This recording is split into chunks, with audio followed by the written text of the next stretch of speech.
Sommige beskou Mthembu se openbare stelling as baie dapper, of dat hy strategies geopper is in aanloop tot die leierskapskonferensie einde aanstaande jaar. Quite frankly, the electorate is fed up.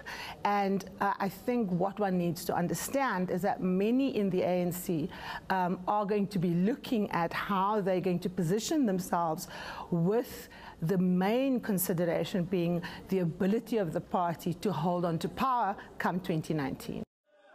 Maar vir ondersteuners van president Zuma is Mthembu se stelling onaanvaarbaar en hulle dring aan op sy bedanking. Toch blyk dit dat Zuma se teenstanders in die party veld wen.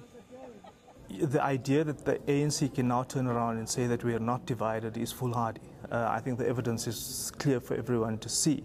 Of course, there are machinations at play inside the ANC, and it does, for those who want to think that this is a titanic battle between good and evil, that the good guys appear to be preponderant at the moment, therefore they feel emboldened to speak out.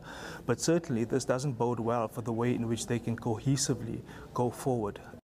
Die verskille in die party wentel in 'n groot mate ook oor die omstredenheid van die nasionale vervolgingsgesag wat die minister van Finansies Pravin Gordhan op 2 November in die hof pak op aanklag van onder meer bedrog. Wat dan in die hof gaan gebeur, kan wye gevolge binne die ANC hê.